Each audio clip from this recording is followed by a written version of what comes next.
behalf of the Department of English, West Bengal State University, I welcome you all to today's lecture series. I'm Shoshina Shastani, a PhD research scholar of the Department of English of this university. I'll be covering the program today. Now I request Dr. Snehakar Choudhury, Associate Professor and Head of the Department of English, to deliver her welcome address.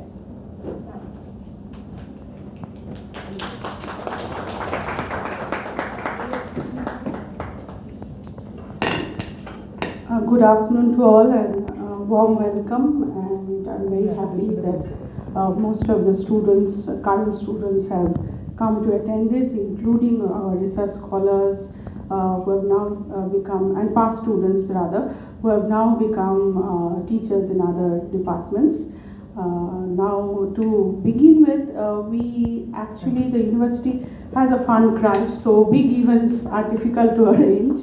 But luckily our Vice Chancellor approved of this grant for which we could hold this departmental lecture series.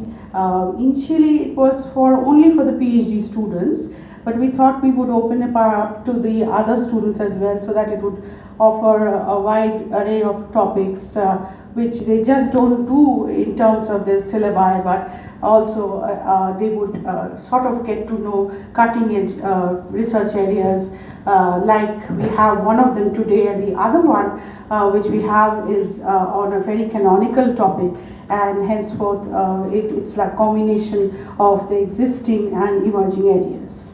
Our first speaker, our inaugural speaker today is Professor Chidananda Bhattacharya, who is a friend of the department for a long time, and he has helped the department in its various capacities in the past 15 years. We are really very lucky and happy that we are able to host him for the inaugural lecture. And the second speaker today is Dr. Subarna Mondol, who is the coordinator and assistant professor of Department of English, Sanskrit, the Sanskrit University and College. And as you might have known through the social media posts, that our department has recently signed MOU with the Department of English of Sanskrit University. So as a part of that set of exchanges, which are actually formally beginning today, we have invited Subarna for the lecture, which is very interesting. It's on Hitchcock and we are looking forward to it. And I'm very happy that all my colleagues have also helped me and supported me in this endeavor. And I hope that this series will continue for some time, till September 2025, till we have the funds actually. And I'm hoping that all of you will be able to listen to an array of very good lectures in the length of that. And I will not prolong my speech, but now request Shashina to say further. Thank you.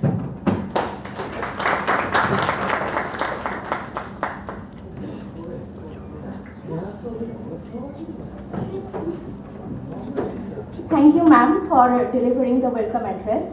Now I request the chair of our inaugural lecture, Dr. Shipra Mukherjee, Professor, Department of English, West Bengal State University, and our invited esteemed speaker, Dr. Chidananda Bhattacharya, Professor and Head of the Department of English, Rabindra Bharati University, to come up to the dais.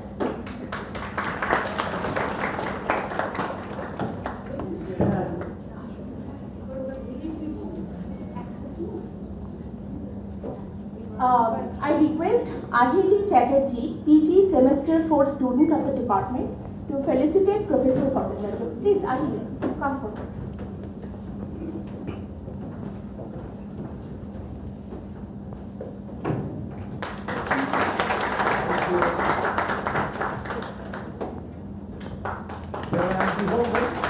I'm so grateful to you for your hearty welcome given me.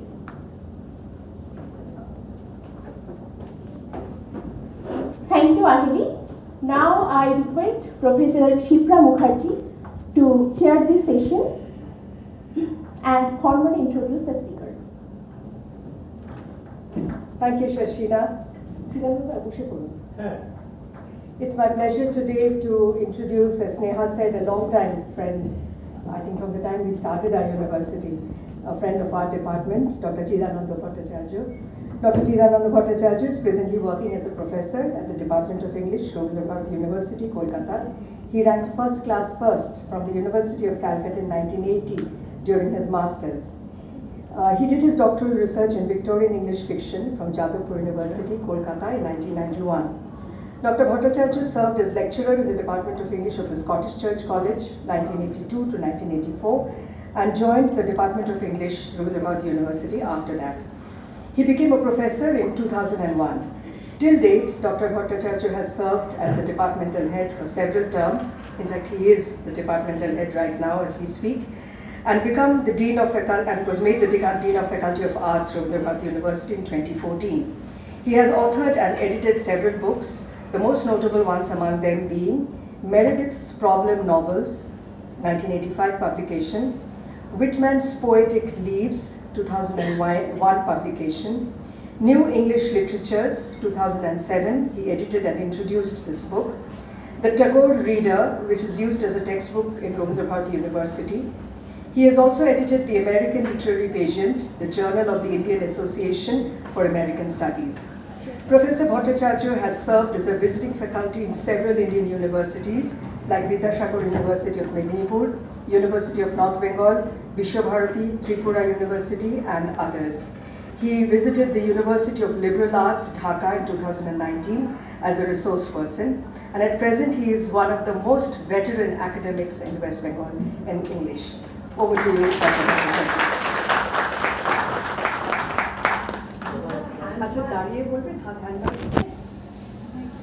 No, I don't mind standing on, though I have some, naughty. No, I don't mind. Perhaps I can. Perhaps. No, fallen cherub to be weak is to be miserable. Doing or suffering. To bow and sue for with bended knees shall never become. Okay. A very good afternoon to all and each of you, and my respects and my hearty compliments to my colleagues and compeers, Professor Shipra Mukherjee at the chair, and Chandrabha, and Sneha, and Shomok, and others. And Shastanik has been my student back at my university, and the guest speaker from Sanskrita University, Subarna Mondal, isn't it? So naturally, I am awfully glad to have been invited to spoof and goof and cheat you on certain areas very calculatedly, because literature is a thing which has to be soaked up all by yourself. No degree of external industry can quite reach up to that optimum. It does not write off the efficacy and the propriety of tutoring, classes, teaching. But there is a kind of an entropy at the end of the day where you find that after all that has been said, you are your own savior. We found it out to our cost exactly before the exams, that after tons and tons and tons of enlightenment and never stopping, ever running commentaries, provided by our, what teachers we had, illustrious teachers. Anyway, I was almost like a joker getting around and doing my rounds before every teacher. Every second teacher said, would it be possible for you to take me in as a scholar? And they all shrugged me off, citing their busydom.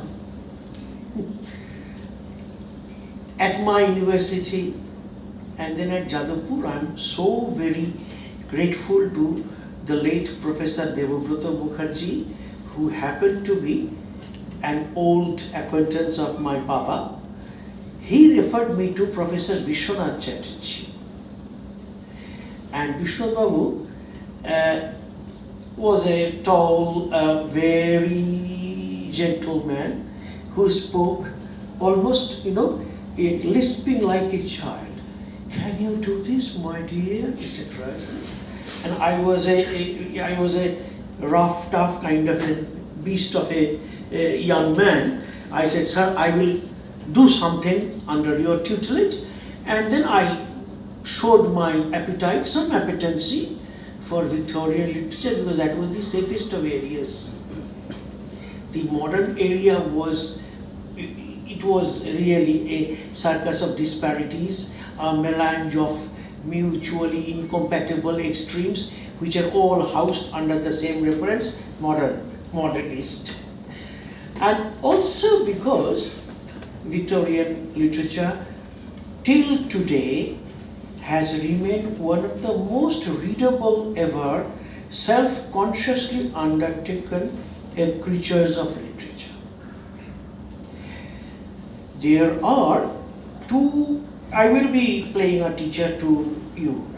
Don't mind playing a student, because after I have ended you will understand that I have bluffed you. But please don't at all initially, play the prophet or prognosticate. Victorian literature shows the grand confluence of imagination and the tradition. I am not going to, detail out. You all know T.S. Eliot's time-honored, very seasoned observation that individual talent has to tally to, tradition, which is a repetition of the good old Horatian counsel that some inspiration and some tutoring and disciplining, crafting.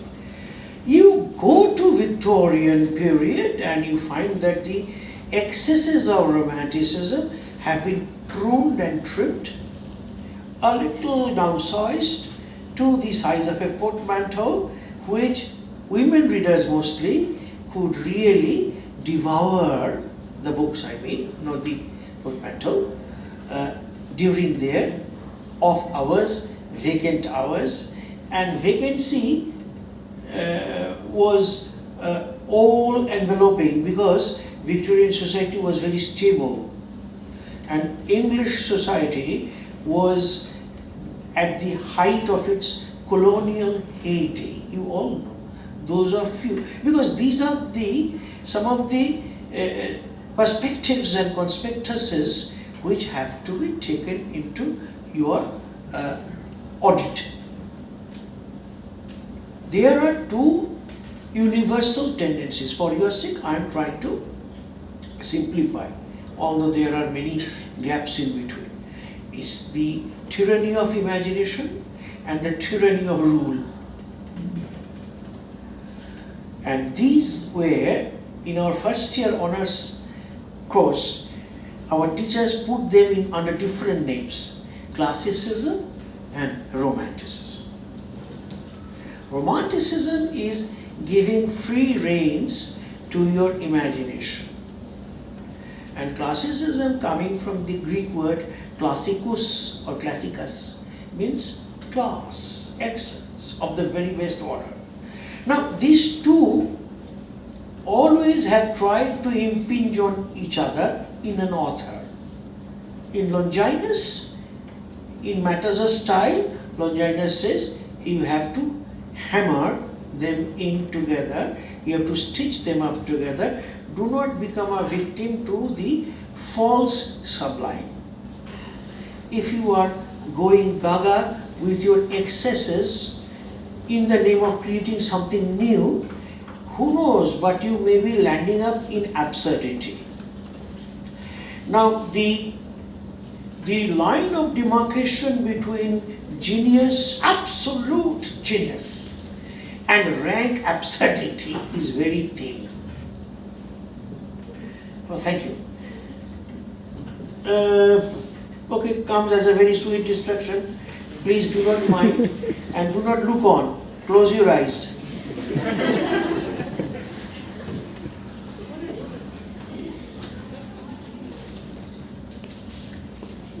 To borrow Georgi Lukács's phrase in the historical novel, he's a pro-Marxist critic of the 1930s, 40s, etc. But it's very memorable in his astute judgment of literature. He says, every work is actually located, situated in its own time ethos, the zeitgeist. Every work takes its colors from the socio-historio-religio, philosophico-cultural, political, factors. It's a long march. Now, the primeval instinct of telling a story gave rise to epic and, fables, tales, etc. But like the Neanderthals and the Denisovans have evolved into the Paleolithic, Neolithic and the modern man, Homo erectus and Homo sapiens. Similarly, the tale has also trotted forward to become romances through the Middle Ages. I'm shortening. And the romances were taking deeper tones because of becoming nearer and nearer to society's bosom concerns. For example, in Chaucer, you find a kind of a verse novel act, almost. Then Lodge, Green, etc., Pandosto, Rosalinda in Elizabethan era, and giving you a quick look. These are all fancy-driven, sometimes allegorical. While they embed their social criticism, they give priority, they privilege imagination. But the Enlightenment and the Renaissance, it marked a break. It really downloaded the world from the ballooning, sky-ensainted, theocratically, configurated world of God and angels and the episcopacy, etc., to us and here. It was like from the top part of the hill in Piers Plowman to the Malvern Hills, the plain land where people have assembled. Now, people on the plains is the place, is the site, SIT, for novel. Novel is a novel item, for want of a better name. You know how Swift's writings and Defoe's writings, they were granulating, they were materializing into ever deeper, theoretically more challenging, more committed kind of narration of your own socio-historical hour. It was not absolutely made right from the very beginning. For example, the Hahanems and the Laputas are actually distorted mirrors of our society. But Richardson's Panela is not a distorted mirror of the society. It is imagination mixed, reasonably toasted with, calibrated by social watch. I wouldn't say social criticism. So 18th century is actually the midwife to this very self-critical, self-conscious, morally Gurdjieff-like, what is it? In our modern military terms, aerial reconnaissance. So the novelist is making from the drone, he's having an aerial reconnaissance of the society, the length and breadth, the depth, the missing points, the nerve cracks, the omissions and the commissions, all are converging in the novel, which cannot be done into a satire. For example, Absalom and Achitophel will not quite deliver that. Sir, why are you saying all these things? All along, it's like a pendulum, like a metronomic balance in a wall clock. you will find that the hand is always swinging. Extreme romanticism to extreme, rule, etc. Discipline. 18th century, age of prose and reason, was a bit municipal. It needed Rousseau's Emile, for example. It needed Hegel's dialectic, for example. It needed Fichte's derivative of Hegel, for example, to mark a departure from this God's in his heaven and all's right with the world. Or Alexander Pope in his essay on man says, presume not God to scan, the proper study of mankind is man. The bell was there. This proper study of mankind is man took time to form through the Gothic novels.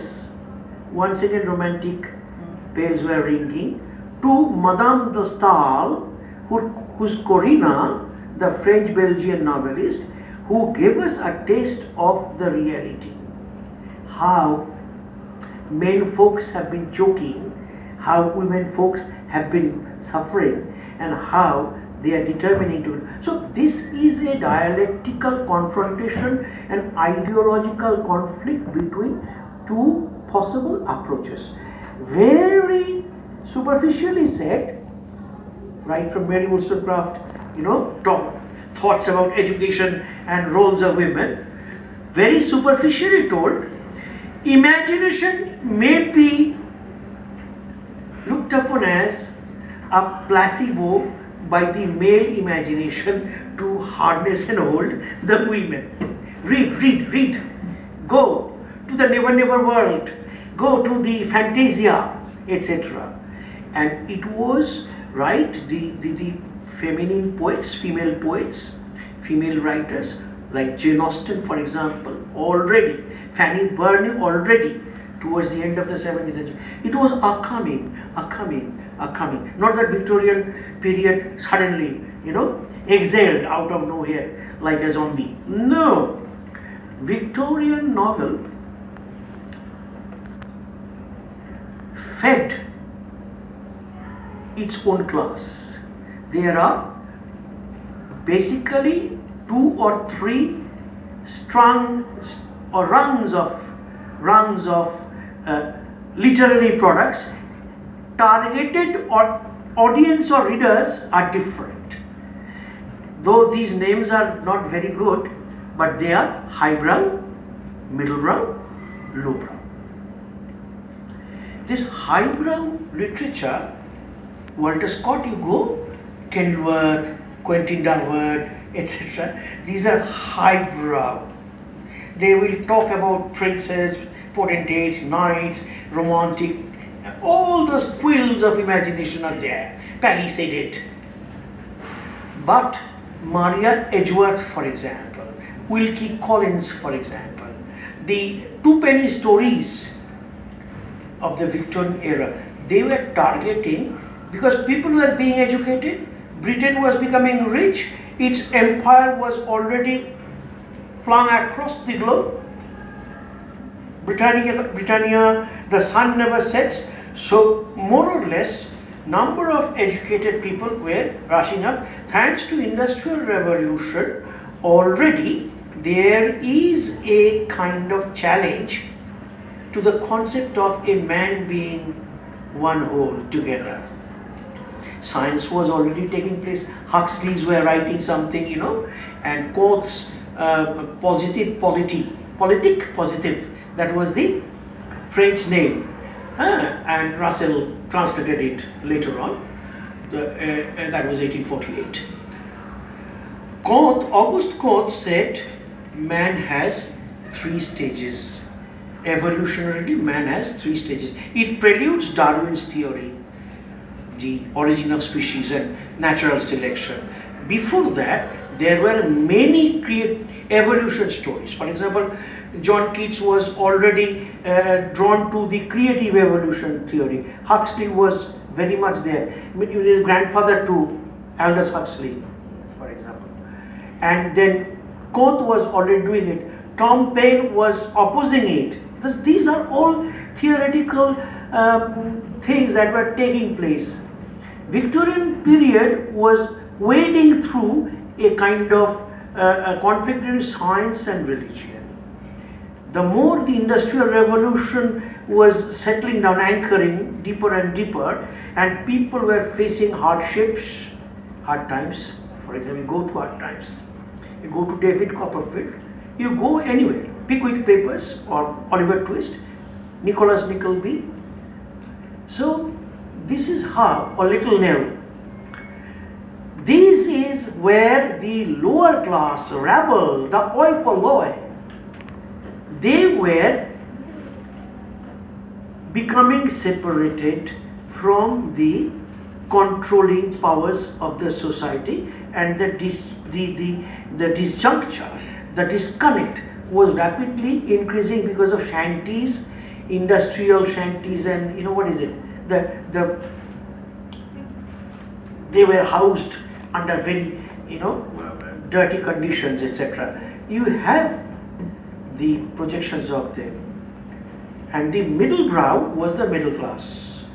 They are the bourgeois people, who are enjoying the fruits of the laissez-faire, and they are doing business all across the world. Their children, they are receiving grand education, like it is taking place today. তোমার ছেলে কোথায় পড়ে না, আমি international স্কুলে দিয়েছি, আর তোমার ছেলে স্যার আমি তো চাকরি পাইনি, ওই কর্পোরেশনের স্কুলে স্যার বন্ধ হয়ে গেছে।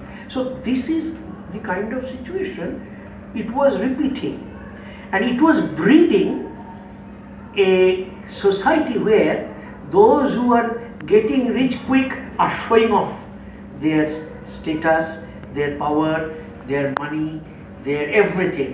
This vulgar display of wealth, this uneducated kind of conducting of yourself, showing yourself as superior to others, is snobbery.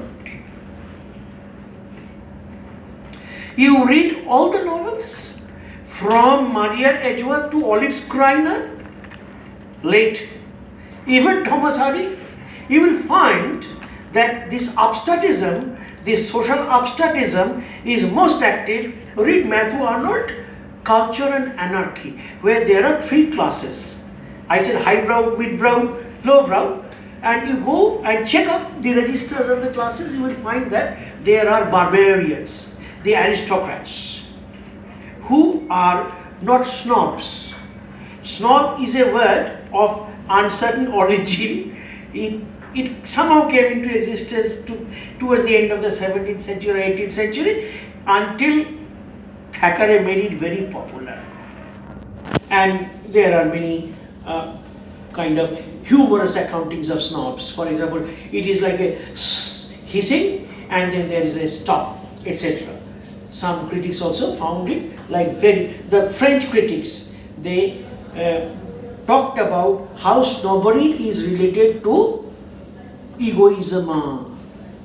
Now, snob and egoism are the two sides of the same coin.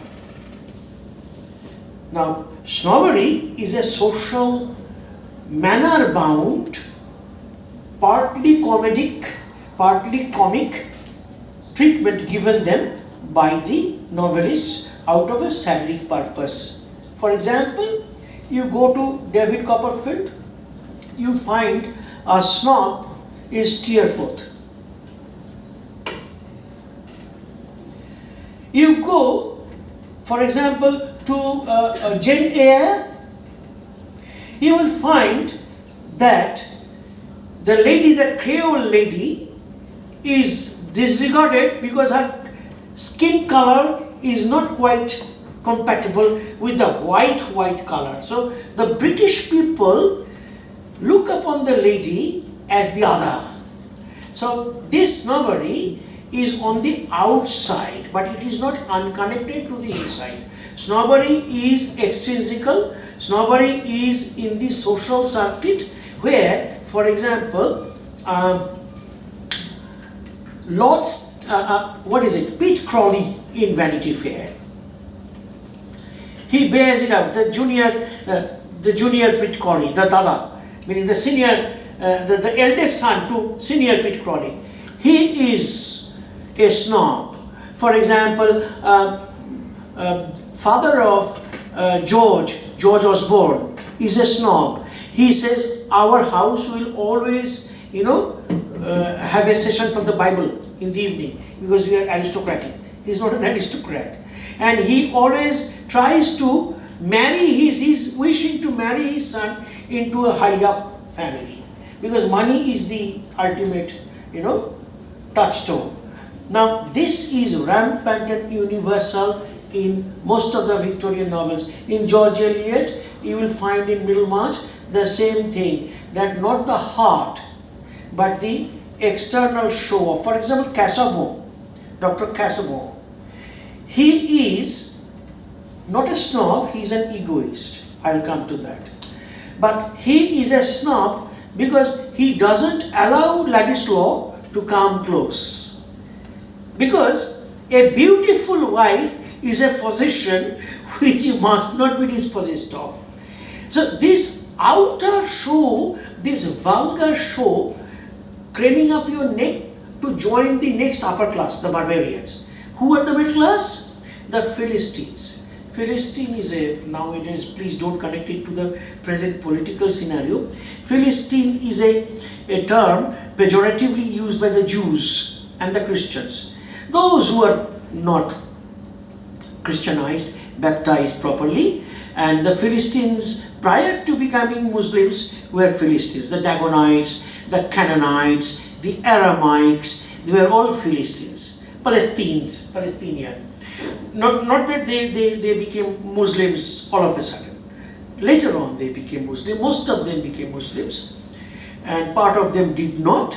They still are there very much, like the Hazaris or something like in Iraq. So there are many ethnic, subdivisions, etc. The Hamito-Semitic clan is a different story altogether.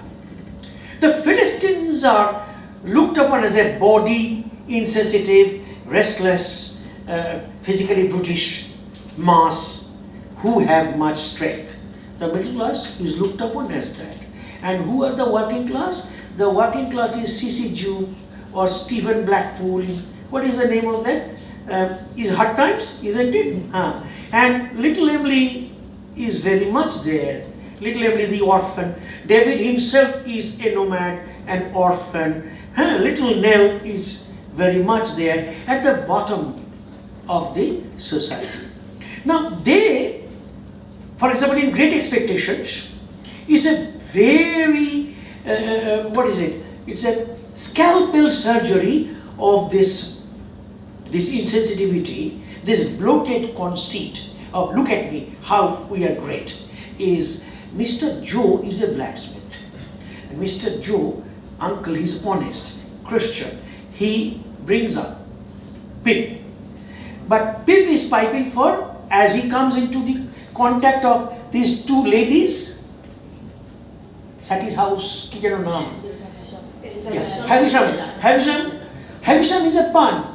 Have-e-some. And sham. Nobody told me. I found that Dickens was dictating at me. Look, Chidananda, I am communicating this to you. So literature can be taught. Havisham. For example, in Meredith's that comic character, satirized character, will you be?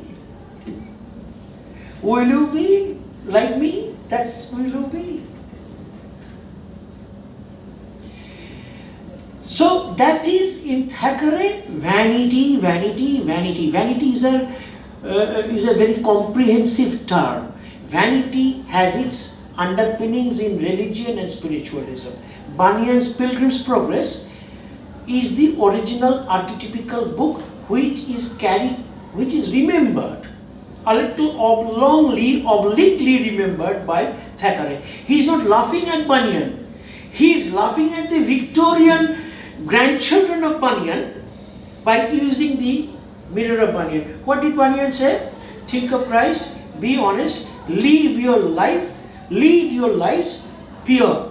But his Puritanic descendants, they all started chiming, be pure, live your life like a Christian, don't commit any adultery, oh my dear, but he's committing adultery at the back here. And money is a very dirty thing, oh my God, thou art in heaven, etc. And then he's, has a lacquered mind, give me money, bribes. Now this is the hypocrisy. And what is vanity? Vanity is the same as Sanskrit, vanita, the same word. Vanita, ana, jati bhaan boli. So that's it. And in Italian comedy you have so many bhaan, Columbines for example, Bambino for example, Pantaloon. There is a comic characters. There are so many. So vanity is a moral sin, one of the 7 cardinal sins. What is it? Vanity is embracing the untruth, the lie, and show it off. This is Satan's sin. Thackeray is at heart whiplashing the entire society. In his Book of Snobs, he had given us sketches, 56 or 57 sketches, serially, all satirical exposures of various types of incompetences, unworthinesses, very foul, filthy practices, and dismaying ontological incompletenesses in Victorian characters, male, female alike. Do you know why? Because Thackeray came from the lower class. He was orphaned. He suffered from terrible financial crisis, and he was a clerk serving in the Lord's office, etc. So he looked askance. He looked with criticism, and the term is given by Meredith, critical intelligence. This critical intelligence labels them as snobberies. For example, in Elizabeth Braddon's novel, a late novel, Lady Audley's Secret. Lady Audley is a female egoist. It's a feminist kind of a creature. Lady Audley is taking on revenges against the snorting, very coarse, and absolutely vulgar male folks who are absolutely convention bound. They will not let her live her life. The husband goes away, putting her in a corner. She must remain sati, and she must not hang about or flirt about. And he comes back, doesn't find, and the lady, poor lady, in order to survive all her calls, has suppressed her original identity and married another man. You can't. Victorian morality says you have to be a paragon, an angel in the house. Now this angel in the house is part of the Victorian snobbery and part of male egoism. So what is the difference? Egoism is a semiotically charged, yes. Egoism is a semiotically charged semantic product, psychological, philosophical. It is insight. It gives you the drive. If you read Meredith's Ode to Comic Spirit, if you read Essay on Comedy of Meredith, you will find that how the behavior of Victorian people were controlled by the Whewellian antithesis of morals. What is it? Be bad, look good. Now that's how, if you read, for example, The Egoist, the novel, he always tries that people must worship him. He cannot think of anything beyond himself. He is the only lovable stuff. He does not think of others. Now, vanity is to run after illusions. Egoism is illusion. Jack Lindsay in his book says it's a bourgeois illusion. It's a lie. Egoism is a lie. Aponare loe vibroto rohite ashe nai keho aponi pore. But when you show it off, look, I am superior to you, there is an inferiority complex. And this is an inverted projection of your sense of insecurity, your crisis in identity. Entire Victorian society was suffering from this fissure in identity. Is there a God? Should we cling back to morality? Then what kind of morality? Or do we live as a science-bound creature? Whewell was speaking for science, Darwin was speaking for evolution, etc. Just 1 minute more. Now, this Darwinian theory of evolution is also raucously distorted and satirized, that how it is being put to wrong kinds of abuses and misinterpretations in the Victorian novels. So Victorian novel is a carnivalization of all kinds of bleary, self-bound conceits, that people have become rich, apparently educated, but they have not educated themselves to the true ideals of humanity.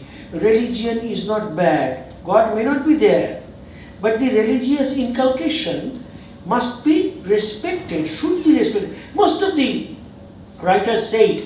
George Eliot, of course, speaks differently, but she speaks of moral integrity. You be, true to yourself.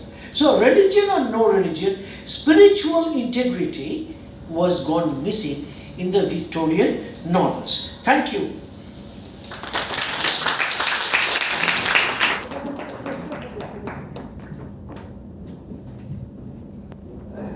Thank you, Chidananda. I thought it was a very wide-ranging lecture, telescopic presentation of the centuries which crystallized the novel, and then a very insightful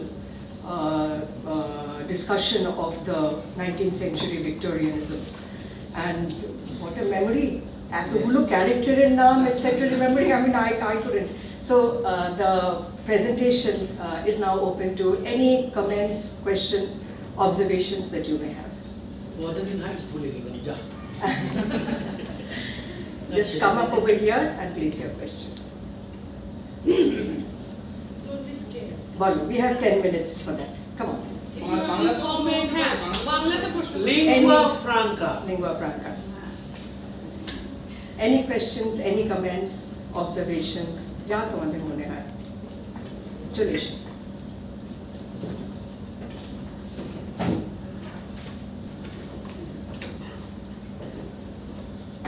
Good afternoon, and it's a really an engaging session, sir.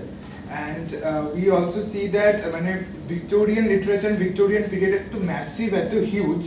এটা SM ma'am এক্ষুনি বললেন যে characters name আমরা যখন নেটের preparation নিই, যখন ওই ফেজটা যখন আসে ভিক্টোরিয়ান পিরিয়ড, পার্সোনালি এটা আমার ফিলিংস এত নভেলস এসকেসি ম্যাম যখন আমাদের এই ইন্ট্রোডাক্টরি লেসন্সগুলো দেন, লেকচার্সগুলো দেন, ম্যাম এত রেফারেন্স দেন, ওগুলো নোট ডাউন করা, and it's very interesting also because there are different layers. আমার যা মনে হয় ভিক্টোরিয়ান পিরিয়ডে এত লেয়ার্স রয়েছে, ভিক্টোরিয়ান নভেলসগুলো এত ফ্যাসিনেটিং লাগে। কিছু কিছু গথিসিজম রয়েছে, late Victorian Gothic, pre Victorian Gothic, and Romanticism থেকে ভিক্টোরিয়ানিজমে যাওয়ার যে বিভিন্ন যে ডিফারেন্ট সোসাইটাল ডিফারেন্সেস হতে পারে, হিস্টোরিক্যাল ডিফারেন্সেস হতে পারে। আমরা হিস্ট্রি অফ ইংলিশ লিটারেচারে তো এর উপরে অনেক কিছু লেকচার্স অ্যাটেন্ড করেছি, পড়েওছি।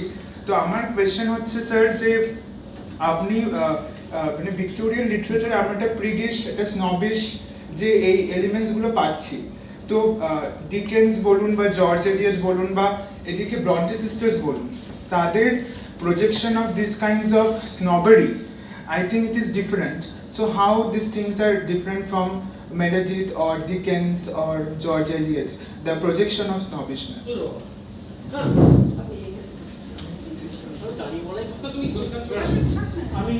Let me go here.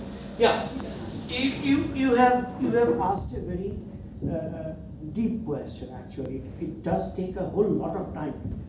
Dickens, is it working? Yes. No. I think I'm audible. Isn't it has come. Right. Dickens keeps both ends at work. He is sometimes deeply philosophical, imaginative. Sometimes he is living on the scale, caricatures and broad humor, etc. Dickens is not obviously satirical.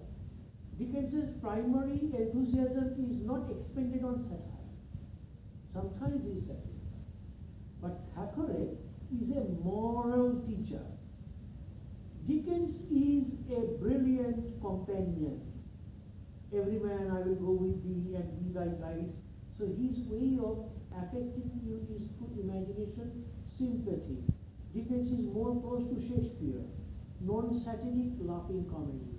That's why comedy can be very serious, because comedy teaches us how to limp back to normalcy, how to be clinically, kind of purged of your dross within you. Thackeray collects the dross and flings them at us. Look, you are this muck, you are this dirt. Have you noticed? For example, Becky is a female egoist. Becky is not originally an egoist. Becky is a parody of the male egoists. কেমন হবে আমিও যদি নষ্ট মেয়ে হই? Becky says, look, the things you are doing out of vanity and snobbery, you are practicing all those foul things, marrying for lucre, going to date somebody because he or she is mighty, etc., and becoming disloyal to your husband in order to climb the highway up, etc. In Meredith's Diana of the Crossways, you will find it is actually a fiction with fact. Caroline Norton was embroiled in a scandal. Caroline Norton did not commit adultery, but she was given a bad name, and she was disinherited from all kinds of alimonies, etc. So these are always looking back to the real society. It's not so easy to kind of summarify. And Meredith is a highbrow novelist. Meredith doesn't write for uneducated, uninitiated reader. The best of readers will understand Meredith, because Meredith does not deal so much with snobbery as with egoism. He is actually anatomizing, vivisecting the ailment that has really tarnished the within of Victorian conscience. How Victorian conscience is, found more honored in the breach. That's how Meredith is a champion of women. Meredith is the first modern writer of novels. His Ordeal of Richard Feverel was hailed 61. It was hailed as the first modern novel where men's behavior, psychology, etc. were criticized and clinically vivisected. So Dickens and Thackeray address the outside, the exterior of the society. Meredith and George Eliot address the interior of the society, more philosophically. I think this perhaps comes close to the difference in the texturation of their novels. Okay?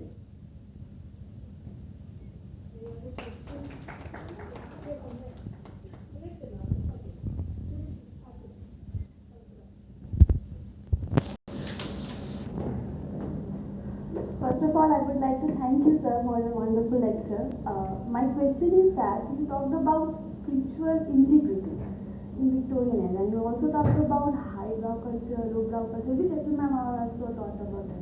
And in postmodern age, people like Raymond Williams, including Karl Marx, who have tried to manage this, mitigate this from our society.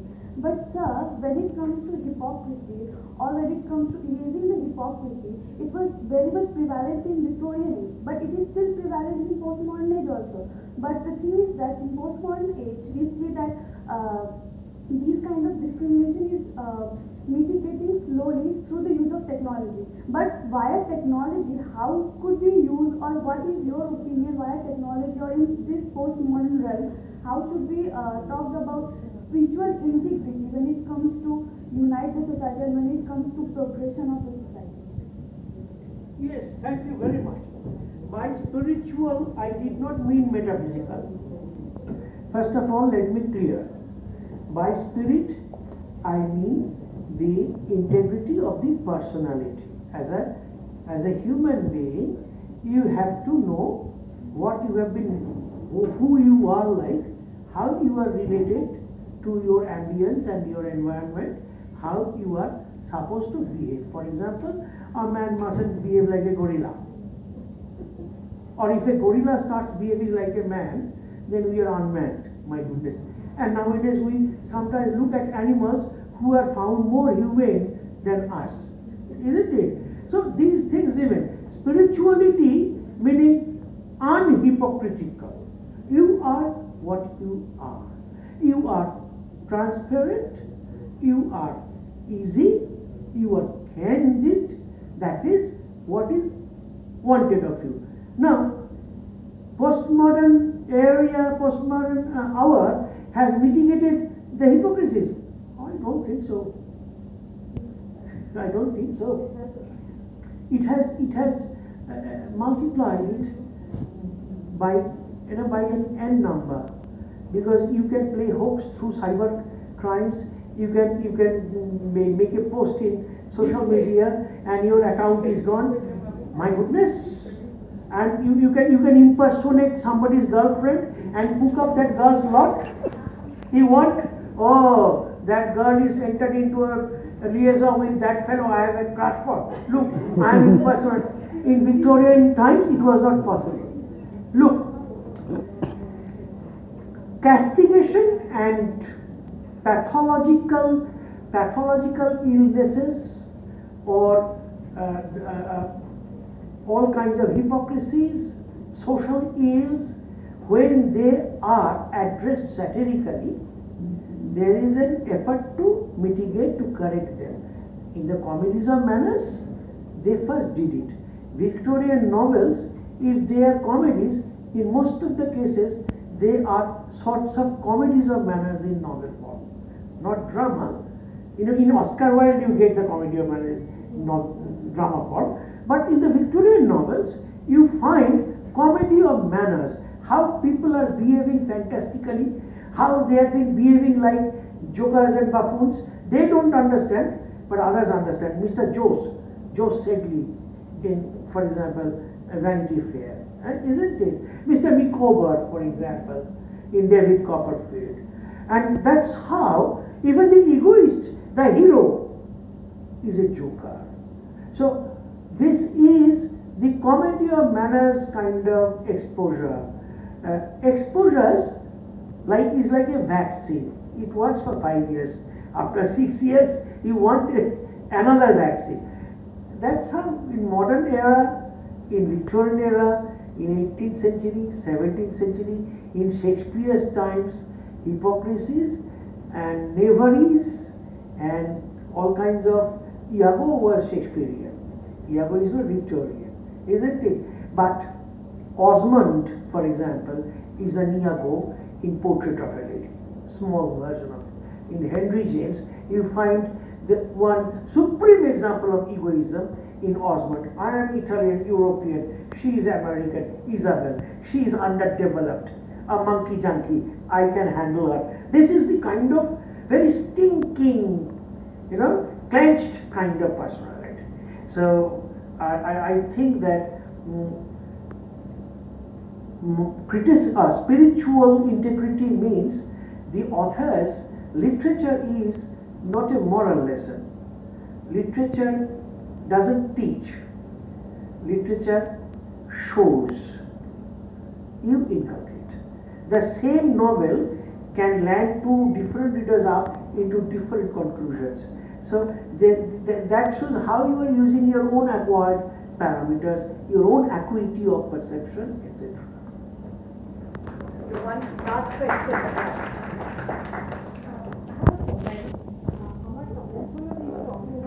Pamela, and Pamela itself is a critique of society, very much, because it is said to be the first psychological novel, and because it is written from a woman's point of view, it is a extraordinary novel.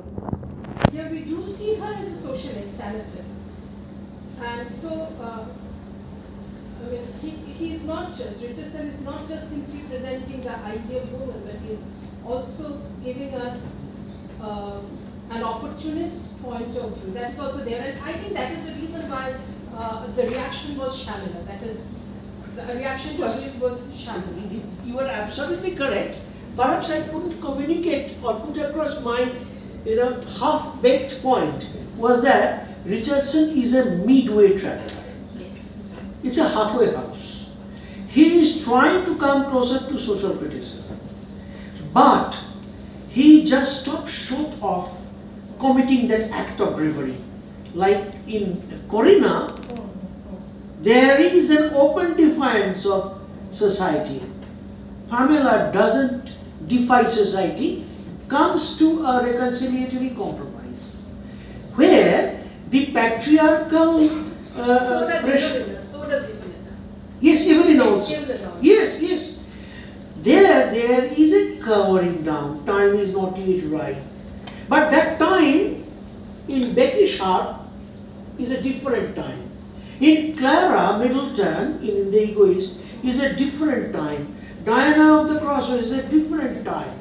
Isn't it? They protest. They come out. They quit. Yes. And That's you know, what- you know, I think when you talk about spirituality as integrity, truthfulness, lack of hypocrisy, to be what you are. I mean, the most prominent, the most conspicuous contradiction to this idea comes from the throne itself, from Queen Victoria, who was known for her various extramarital, relations, but she maintained that facade of When happy- Victoria was married? She was. What? She was? Privately. And then also she was subverting the Now, I gender remember her Indian cook. That's because once somebody is married, then there is a question of extramarital. She was interested in taking cheeky extras everywhere. Anyway, that's She was also us. subverting the gender, hierarchy by being the ruler.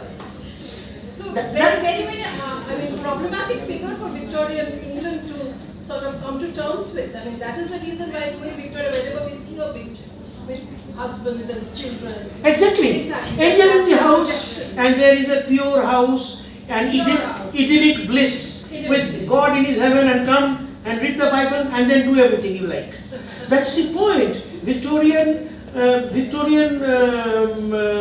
society is the most corrupt society with a painted kind of mask of faking their purity. And the novels are the internal histories. And once again, Lukács, that novels are internal histories. You don't get it in, for example, the modern men history books. They will give you dates and times and etc. What Queen Victoria did. But what Queen Victoria undid is not there. So you have to go to the micro petty receipts. The petty receipts are fictionalized in these novels, the colloquies of the novels, isn't it? Okay, may I? I have one question. Like from the language point of view, the English point of view, do you think we can link snobbery to the standardization of English from the 18th century towards the 18th century onwards, standardization of English, standardization of the pronunciation of English, so that the emergence of All these substrata are active. All these substrata are active because snobbery is co-active. It has its own German and Dutch and Danish variants, and snobbery, also snobisme or something like that in French, they are co-active. Now, the moment you have built a stable society, quite powerful, monetarily very powerful, and you are exerting your military nationwide power across, then all these pressures are automatically generated. The Eton and the Harrow, the Oxford. No, Pygmalion is a deliberate satire of his Victorianism. Yes. No, if you speak like, well, she's more secretary, I love her. This is definitely a kind of a distortion because the common man in the street doesn't speak like that. Yes, and it varies from tier to tier. Meaning a man from the nobility will not speak like a man from the university. If you have listened to Charles, King Charles, you will find that he speaks in an accent which gives you real tickle. I'm sorry, I respect Charles, but because he's king. Well, let us. King Charles. Thank you, Chidananda, for that very delightful lecture. Thank you especially for agreeing to come and for coming today, despite